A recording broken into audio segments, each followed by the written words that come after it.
Jimmy Webb's fine entry. Fine entry. This time we almost made pieces fit, didn't we, girl? This time we almost made sense of it, didn't we, girl? This time I held the answer right here in my hand. Then I touched it and watched it turn to sand. This time we almost sang our song in tune, didn't we, girl? This time we almost made it to the moon, didn't we, girl? And this time we almost made our poem rhyme. This time we almost made that long hard climb. Didn't we nearly make it this time? I love that Jimmy Webb tune. And I agree with Sinatra when he said, man, it's a mothery saloon song. And Jimmy Webb told it like it is. Came close, almost made it, but not quite. I want to say a few words about Elliot Rodger and the paradox involved. Here is Elliot, BMW, going to Santa Barbara Community College. BMW, Gucci glasses, Nordstrom, beautiful Nordstrom shirt, nice clothes, 5'6". I'm 5'3". And everything we've been told, we've been conditioned, should have worked for Elliot. He came from a well-to-do family. He came from good material backup, nice haircut, good clothes, nice car.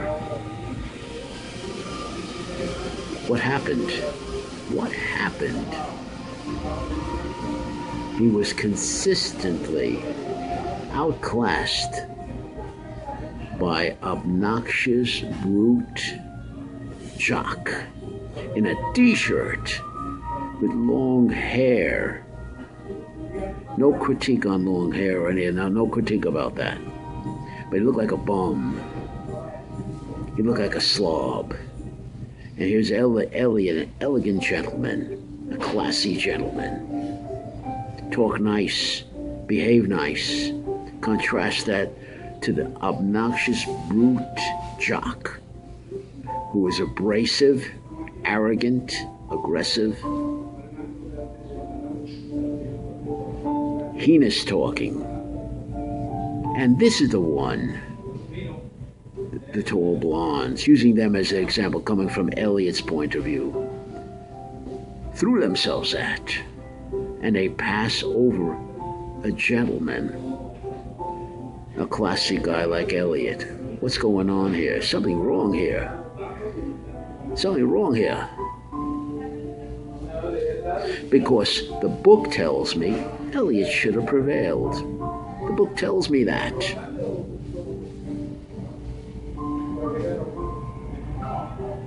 And to listen to the women talk,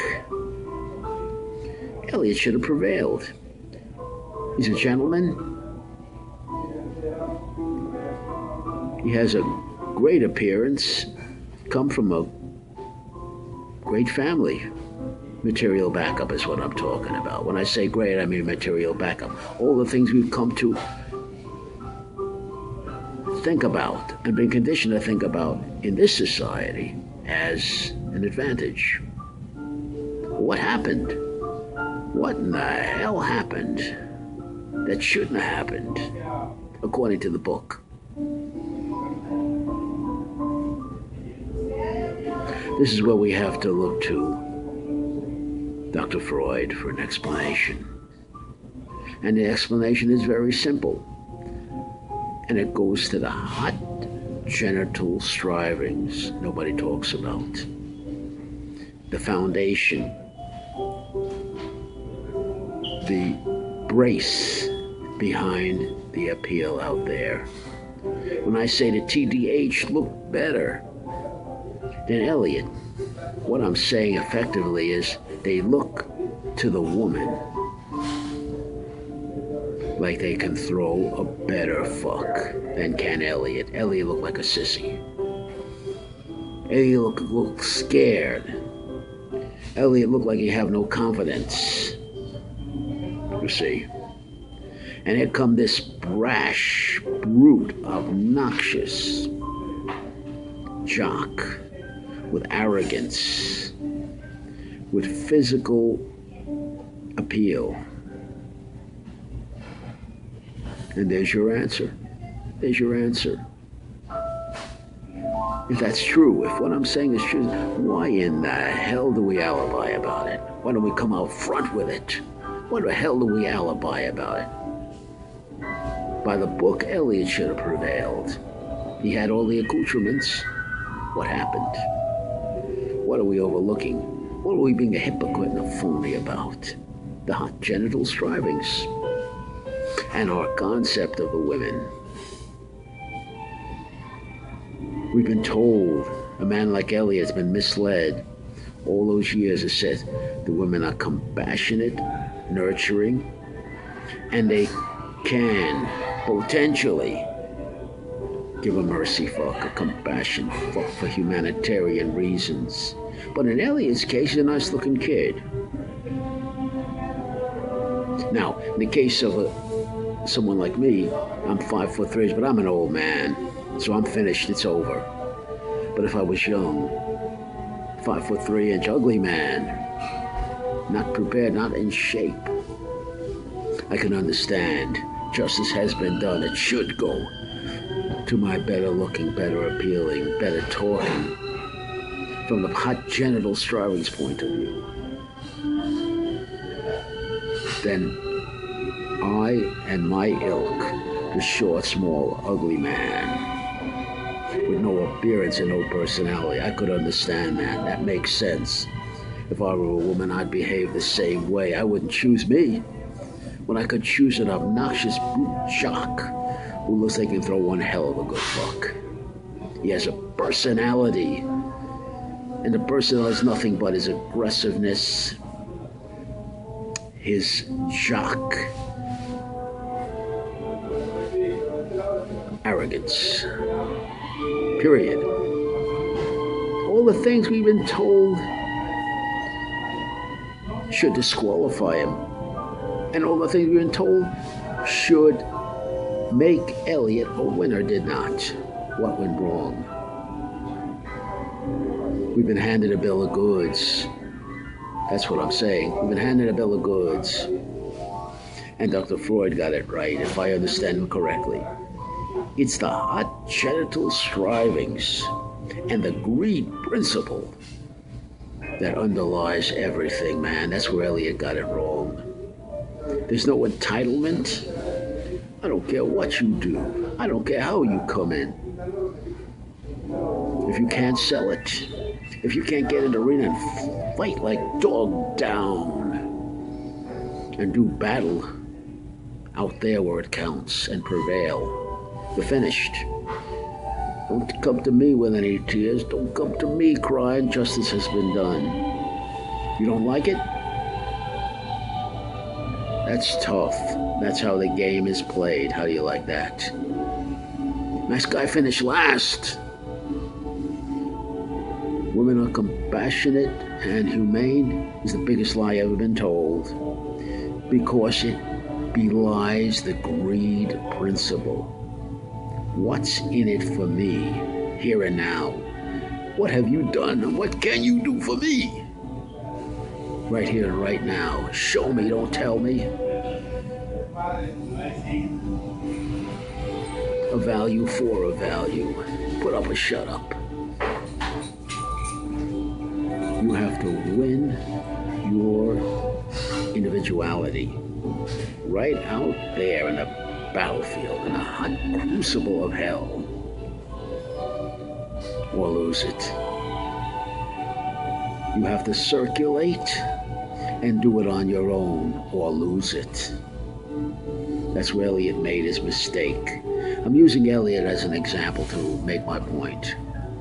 Elliot thought he had an entitlement, and he thought because he came from a advantaged family, and because he was better spoken, better appearing from a gentleman point of view than the brute, obnoxious jock. And he's right. The only problem is Ellie was sissy. He looked weak. He was weak. And the obnoxious brute jock looked virile, aggressive, present, all the things that we've been told are evil in the society in which we live. But Dr. Freud got it right. And it's all of this I'm calling the hot genital strivings. And Elliot was lost in that area. And he got what he deserved from that perspective. We're not talking right or wrong. We're not talking good or bad. We're not talking in and out. You get the justice you deserve. If you're not getting what you want, you're getting what you deserve. Especially if you're the short, small, ugly guy. That's not my label. That's their label that they put on people like us. Shed it off, man. Get yourself in shape. Get yourself tough. Get in there. Don't cry. That's where Elliot made his mistake, and that's why I call Elliot a sissy. Because he cried and complained to his mother. It's not right. Blah, blah, blah, blah, blah. Yes, it is right. If it happened, it's right. If it was, it should have been. If I could have, I would have. That's the bottom line here. That's the message I'm trying to put out.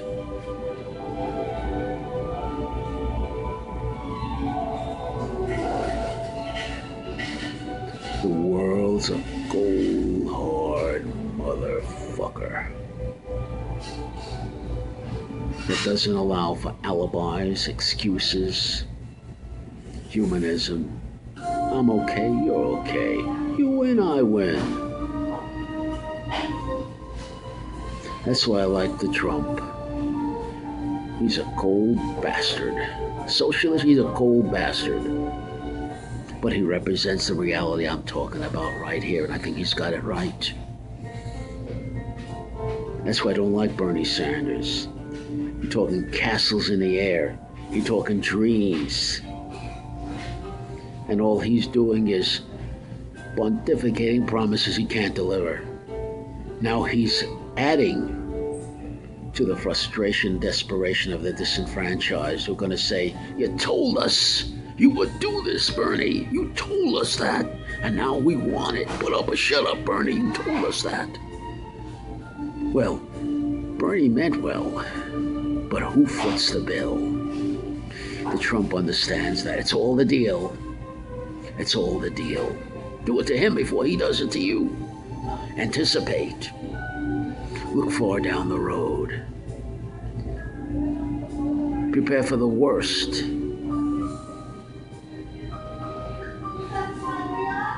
And I don't like that word, hope for the best. Prepare for the worst, and whatever will be, will be. Then deal with that. You can only do these things if you crawl through 500 yards of pure shit with me and be born again hard. There's no other way. Anybody who offers a simple solution is taking your money, is lying. It's a pure lie, and it should be called out for it, put on the stand. Don't let him get away with it. The problem is, I have let too many cockroaches get away with too many things because I felt bad about myself, because I wouldn't fight back, because I wouldn't nip the incipient cancer, the malignancy at its inception. It grew on me. It grew out of control. You hear what I'm saying?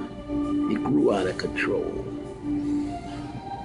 And that's an allusion to the fact that if you don't do what I'm talking about, there's no other choice. There's no other way if you're a short, small, disenfranchised, ugly man.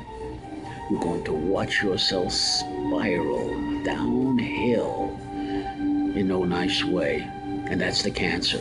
That's the malignancy I'm talking about. That takes you down bit by bit in no nice way. Deal with it or die.